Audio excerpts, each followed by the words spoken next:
A princesa Anne saiu do castelo de Windsor às 11 horas e 22 minutos desta manhã. Seu rosto exibia uma expressão que aqueles que a conhecem reconheceram imediatamente como devastação controlada.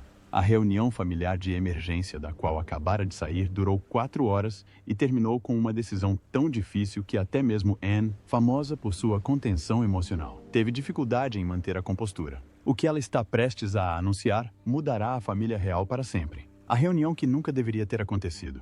A mensagem não chegou em alto e bom som. Não foi amplamente divulgada. Em vez disso, a mensagem circulava por um estreito corredor de autoridade, criado precisamente para os momentos em que a rotina se desfazia. Quem a recebia reconhecia o formato imediatamente. Não havia assunto, justificativa ou linguagem amena. Apenas uma instrução, breve e inequívoca. Aquela presença era imprescindível em Windsor assim que o amanhecer permitisse. Ninguém precisava perguntar o porquê, mas, quando o céu a leste começava a clarear, já havia movimentação em estradas particulares e entradas protegidas que raramente constavam em mapas.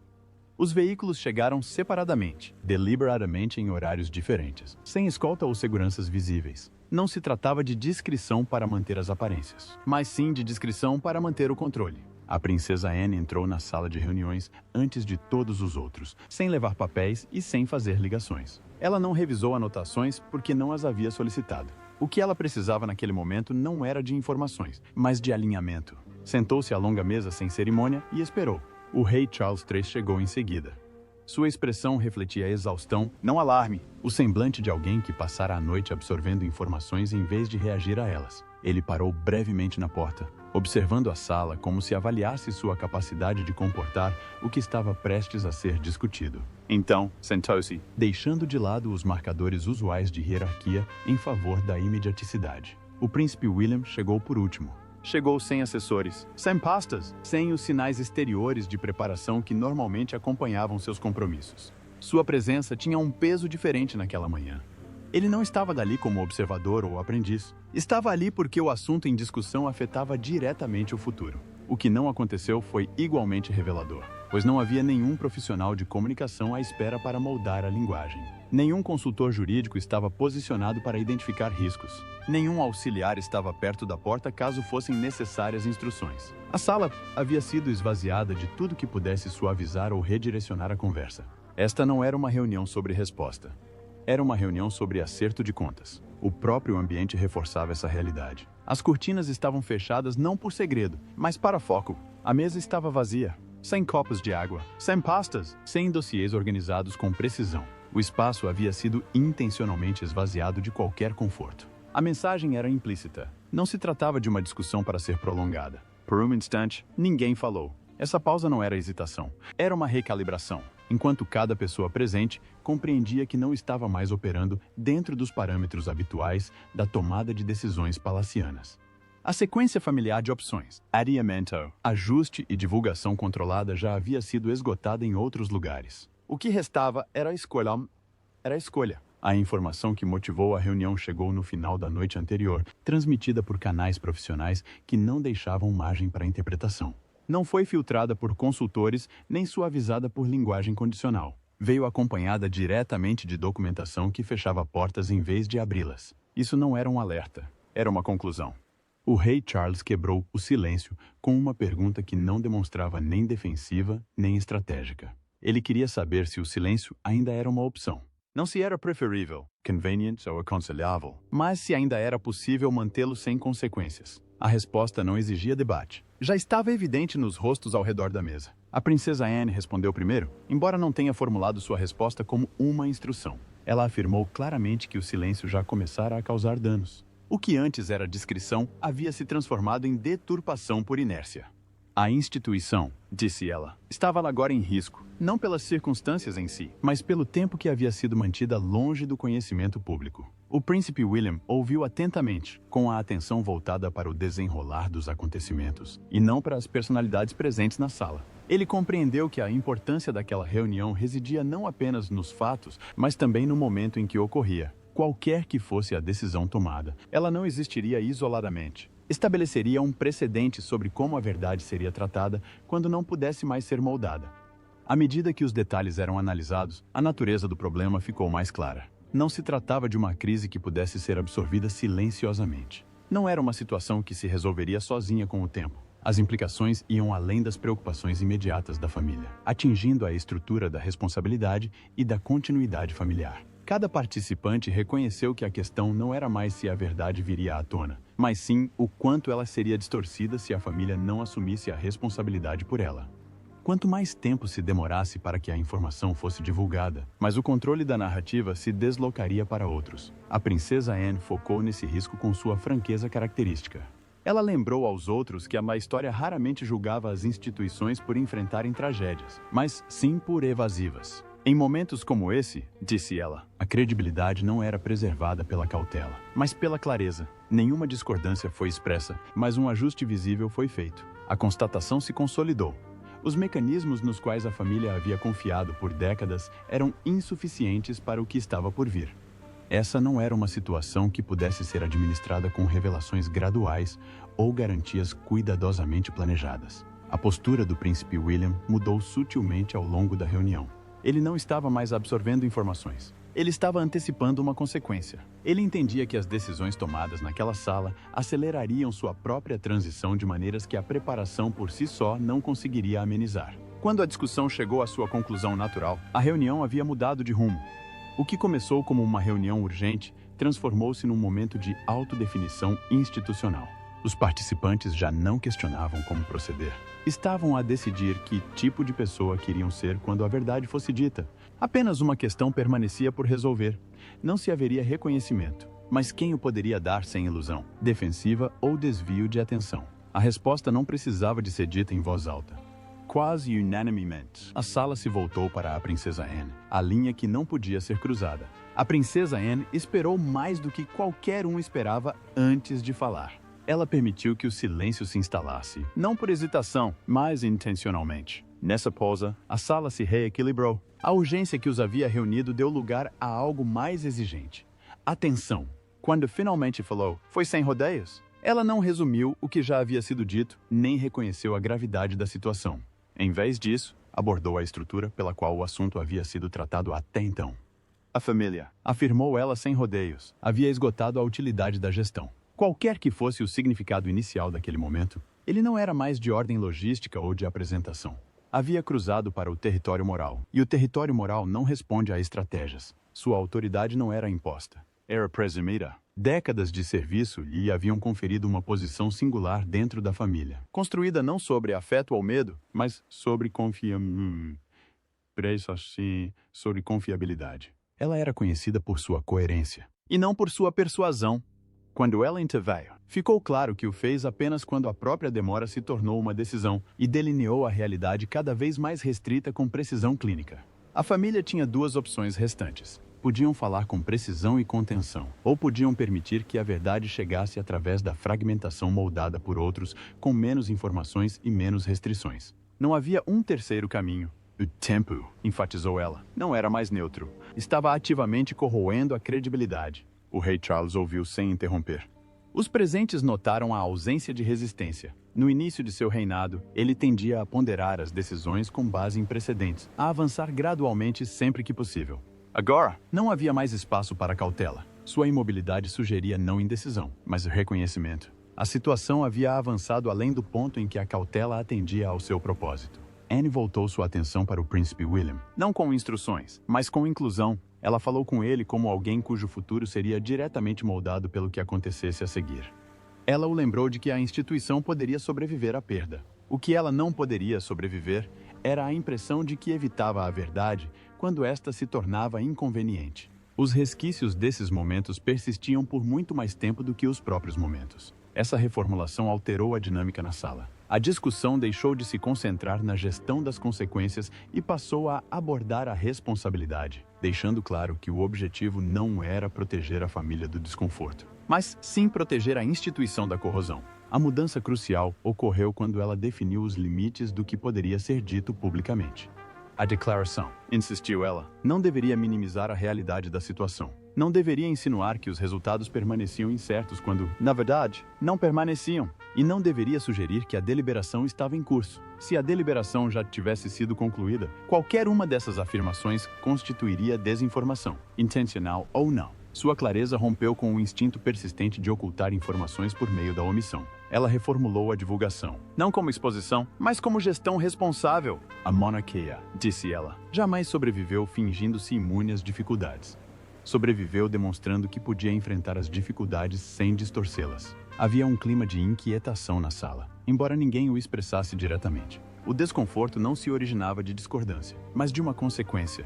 Uma vez que a verdade fosse dita com clareza, não poderia ser recuperada ou reformulada. Anne reconheceu esse medo sem ceder a ele. Ela os lembrou de que a permanência não era um risco futuro, mas sim uma condição presente. Os eventos em discussão já haviam ocorrido. A única escolha que restava era se o reconhecimento seria pautado pela integridade ou pelo cálculo. A história, observou ela em voz baixa, raramente perdoava o último. Quando a conversa se voltou para a questão prática de quem deveria transmitir a mensagem, Anne não se ofereceu imediatamente. Deixou a pergunta pairar no ar. Nesse espaço, a resposta tornou-se óbvia sem precisar ser dita. Sua credibilidade em momentos de tensão institucional era amplamente reconhecida não apenas dentro da família, mas também fora dela. Ela não era vista como alguém sentimental nem defensiva, uma distinção que agora importava profundamente. Quando concordou em falar, foi sob condição. A declaração seria factual e objetiva. Evitaria conjecturas por completo. Não faria alusão a atualizações futuras ou melhorias especulativas e seria proferida sem demonstrações emocionais. A tragédia em Saint-Cyran não precisava de floreios para ser compreendida. O príncipe William reconheceu isso com um simples aceno de cabeça. Esse gesto tinha mais peso do que qualquer acordo verbal. Isso sinalizou a aceitação não apenas do plano, mas também da mudança filosófica que ele representava. Não se tratava mais de preservar o conforto, mas sim de evitar maiores danos. Com isso, a reunião terminou. Não houve comentários finais, nem tentativas de tranquilizar. O caminho a seguir havia se estreitado decisivamente. A princesa Anne falaria. A família apoiaria suas palavras incondicionalmente, e quaisquer consequências que se seguissem seriam enfrentadas sem questionamentos. Ao saírem da sala, não havia qualquer sensação de alívio. Alívio implicaria resolução, e não havia nenhuma. O que existia, em vez disso, era a resolução. A tragédia em si não havia sido criada naquele espaço, mas seu reconhecimento começaria ali, moldado por uma linha que a princesa Anne traçara e se recusara a deixar que alguém cruzasse. A notícia que ninguém estava preparado para ouvir. A confirmação não chegou como um anúncio dramático. Chegou como uma conclusão. Essa distinção era profundamente importante para a princesa Anne, que insistiu que a família enfrentasse o momento sem o conforto do eufemismo. O que lhes foi apresentado não foi uma reviravolta repentina, mas o ponto final de uma trajetória que se desenrolava silenciosamente por trás de camadas de cautela e contenção. Os materiais de briefing eram precisos e objetivos. Descreviam uma progressão que não podia mais ser interpretada de forma flexível. As avaliações médicas, que antes permitiam ajustes, agora convergiam. O que permanecia incerto não era mais o desfecho, mas a duração. E mesmo essa incerteza havia diminuído o suficiente para dissipar qualquer ilusão. A princesa Anne solicitou que a sequência dos acontecimentos fosse revista desde o início. Não por desconhecimento, mas porque desejava clareza absoluta. Ela aprendera, ao longo de anos de serviço institucional, que a ambiguidade, mesmo quando não intencional, se tornava um problema assim que saía da sala. Se a família fosse se pronunciar publicamente, cada palavra seria avaliada à luz do que já sabiam em privado. À medida que a cronologia era reformulada, a atmosfera na sala mudou quase imperceptivelmente. Os meses anteriores, antes vistos como um otimismo cauteloso, agora eram interpretados como adiamento. Decisões que pareceram prudentes na época provaram ser meros proteções temporárias contra o inevitável.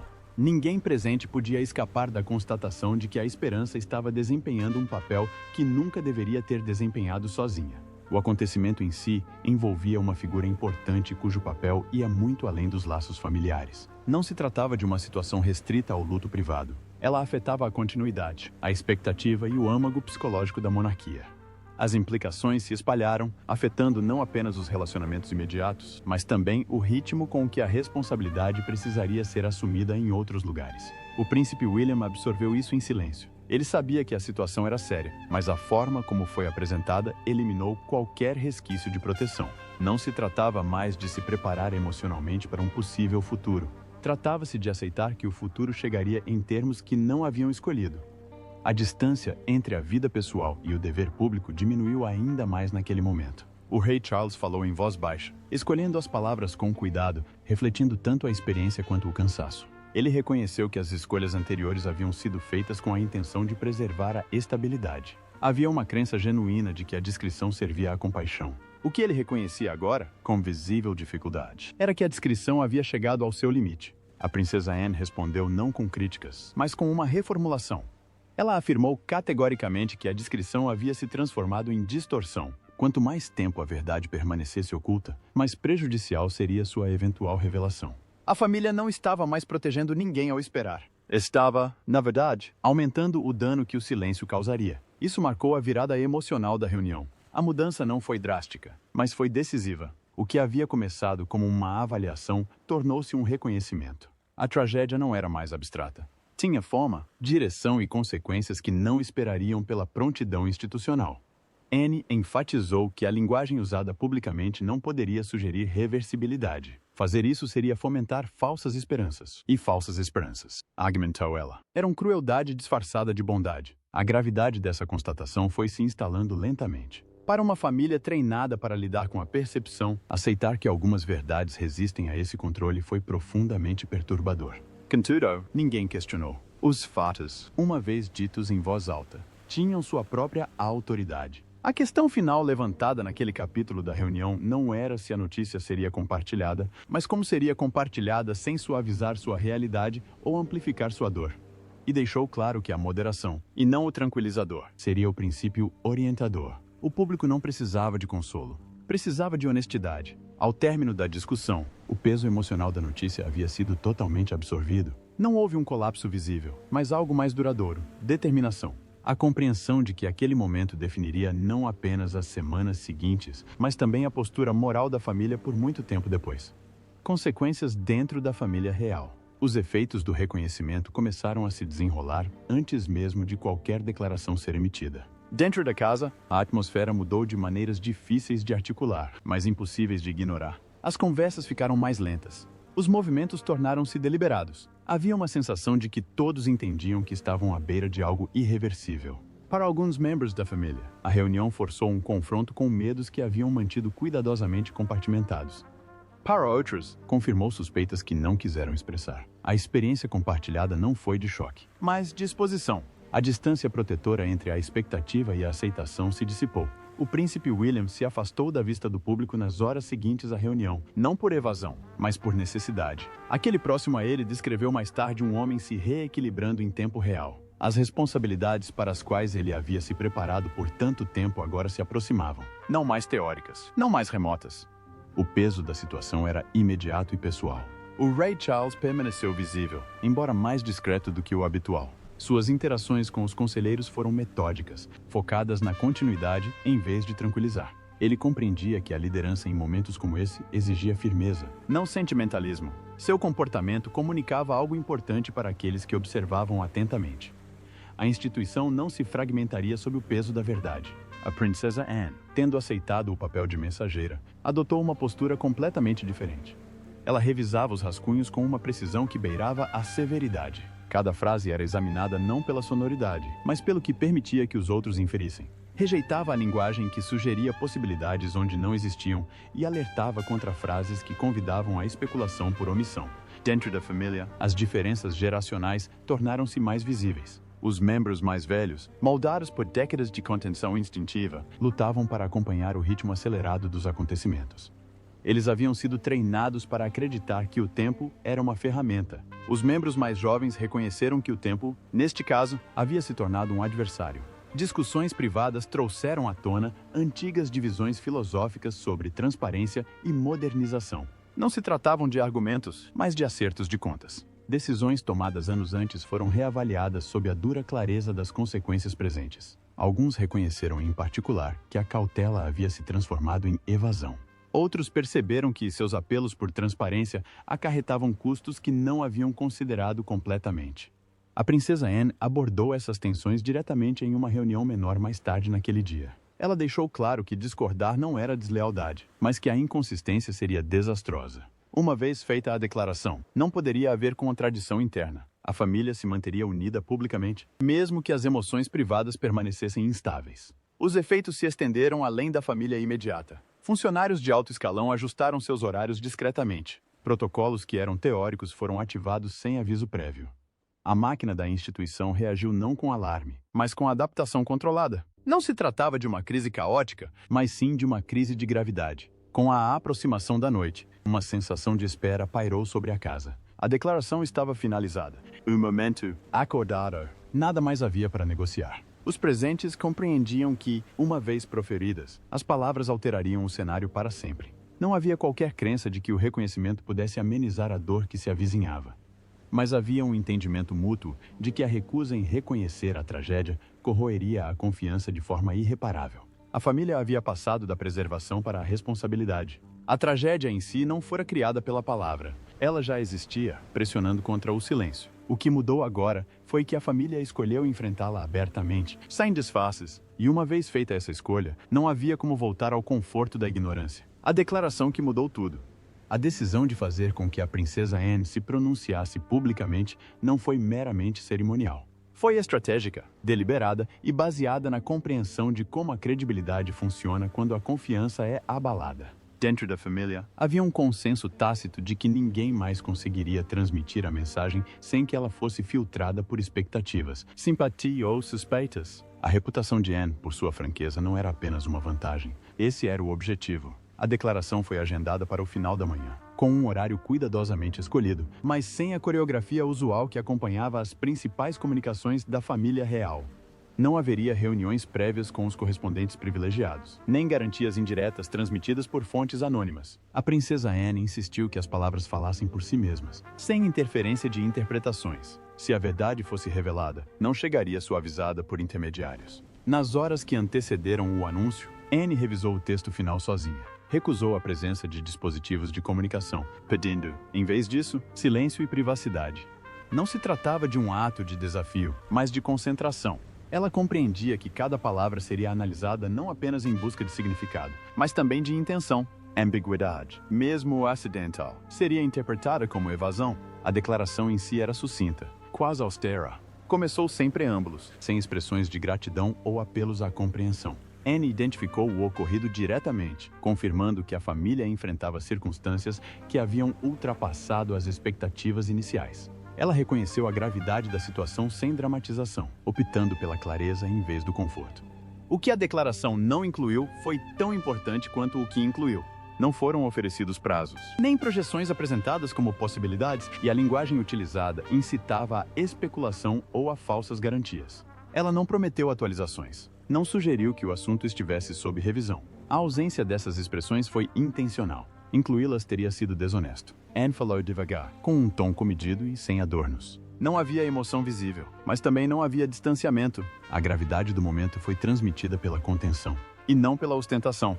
Quem assistia compreendeu instintivamente que aquilo não era uma encenação. Era um reconhecimento. Em dado momento, Anne fez uma breve pausa, não para se recompor, mas para garantir a precisão. Ela esclareceu que a família optara por se pronunciar naquele momento, porque o silêncio já não servia ao público nem a si própria. Essa frase, proferida sem ênfase, carregava mais peso do que qualquer expressão de pesar poderia ter. Ela enquadrava a declaração não como uma concessão, mas como uma responsabilidade.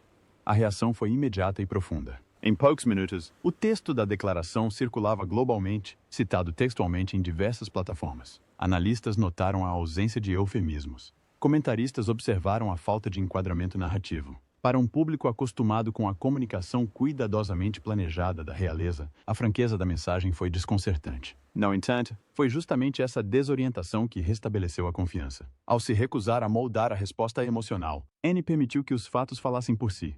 O público não recebeu instruções sobre como se sentir. Foi simplesmente informado. Dentro da Casa Real, o momento da declaração marcou uma transição da expectativa para a consequência. Não houve aplausos quando Anne terminou, nem demonstração de alívio. Os presentes entenderam que o reconhecimento não era um ponto final, mas sim um limiar. O rei Charles foi informado imediatamente após a conclusão da declaração. Ele não solicitou revisões ou esclarecimentos. Aceitou o momento como definitivo. Sua resposta, segundo os presentes, foi uma afirmação silenciosa. A família fez o que era necessário, não o que era conveniente. O príncipe William, assistindo de um local reservado, teria permanecido em silêncio por vários minutos após o término da transmissão.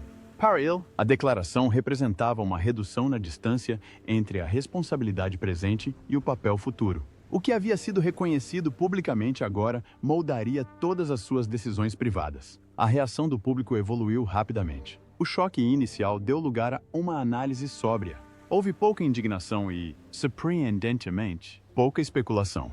A clareza da declaração pareceu ter contido os excessos, ao descrever a situação sem floreios e limitar o espaço para a proliferação de rumores. Especialistas médicos, constitucionalistas e comentaristas de diversas áreas notaram a franqueza em comum. Alguns questionaram se a família havia esperado tempo demais. Outros observaram que falar antes talvez não tivesse mudado o desfecho, apenas o momento do acerto de contas. O que uniu a maioria das reações foi o reconhecimento de que o momento foi tratado com seriedade e não com cálculo, e que não houve maiores discussões após a declaração. Ela recusou entrevistas, não emitiu nenhum comentário posterior. Seu papel, como ela o entendia, estava concluído. Continuar falando diluiria a clareza que havia estabelecido. Nos dias que se seguiram, a declaração seria repetidamente citada como um ponto de virada, não apenas por seu conteúdo, mas pelo que representava. Uma disposição para reconhecer limitações, uma recusa em trocar a honestidade por conforto. Para a Princesa Anne, a tarefa nunca foi gerir reações. Tratava-se de traçar uma linha entre o silêncio e a verdade. Uma vez cruzada, não haveria como recuar. A declaração não resolveu a tragédia que reconheceu. Fez algo mais duradouro. Alterou a relação entre a família e o público, demonstrando que, quando necessário, a franqueza prevaleceria sobre a preservação. E nessa mudança, a instituição assumiu um peso diferente. Talvez mais frágil, mas também mais credível. O que acontece depois de uma tragédia? Após a declaração, não houve retorno à rotina. A ideia de normalidade, tão frequentemente invocada após crises na família real, não se aplicava aqui. O que a princesa Anne havia confirmado não causou caos, mas alterou o ritmo interno da família de maneiras irreversíveis. Uma linha havia sido cruzada, não apenas pelas circunstâncias, mas por escolha. E a escolha, uma vez exercida publicamente, remodela tudo o que se segue. Dentro da casa, a primeira mudança foi um silêncio diferente. Não a forte esquiva que precedeu o reconhecimento, mas uma quietude mais calma e deliberada. As conversas tornaram-se menos frequentes e mais objetivas. Decisões que antes poderiam ter sido adiadas passaram a ser tomadas diretamente. A ilusão de que o tempo servia de amortecedor desapareceu. Para a princesa Anne, o período posterior não se tratava de visibilidade, mas de gestão responsável. Após uma única declaração, ela retirou-se deliberadamente. Não haveria entrevistas para esclarecimentos, nem declarações amenizadoras para tranquilizar o público ou os comentaristas. Sua filosofia era simples. A verdade, uma vez declarada com clareza, não exigia repetição para ser mantida. Elaborá-la convidaria à reinterpretação, e a reinterpretação enfraqueceria o que já havia sido esclarecido. O rei Charles compreendeu isso instintivamente. Nos dias que se seguiram, ele não fez gestos públicos para contrabalançar o peso do anúncio. Não houve aparições surpresa, nem compromissos simbólicos encenados para projetar continuidade. Sua contenção foi, MC, uma mensagem. A monarquia não encenaria resiliência como espetáculo. A prática seria realizada em privado, a portas fechadas. Os preparativos aceleraram, não por urgência, mas por inevitabilidade. Planos que existiam como contingências foram revistos e aprimorados. Responsabilidades foram sutilmente redistribuídas sem explicações públicas. Aquelas dentro da instituição reconheceram a mudança imediatamente. A autoridade não se moveu abruptamente, mas se inclinou para a frente. O papel do príncipe William começou a mudar de maneiras perceptíveis mesmo sem um anúncio formal. Sua presença nas reuniões informativas aumentou. Seu envolvimento no planejamento de longo prazo se aprofundou. A distinção entre apoiar e liderar se tornou mais tênue. Não por ambição, mas por necessidade. O futuro se aproximava, e com ele vinha uma gravidade que nenhuma preparação poderia mitigar completamente. Para a família em geral, esse reconhecimento forçou uma recalibração dos relacionamentos. Alguns laços se fortaleceram sob o peso da realidade compartilhada. Outros se desgastaram não por conflito, mas pelo reconhecimento silencioso de que os caminhos estavam se separando.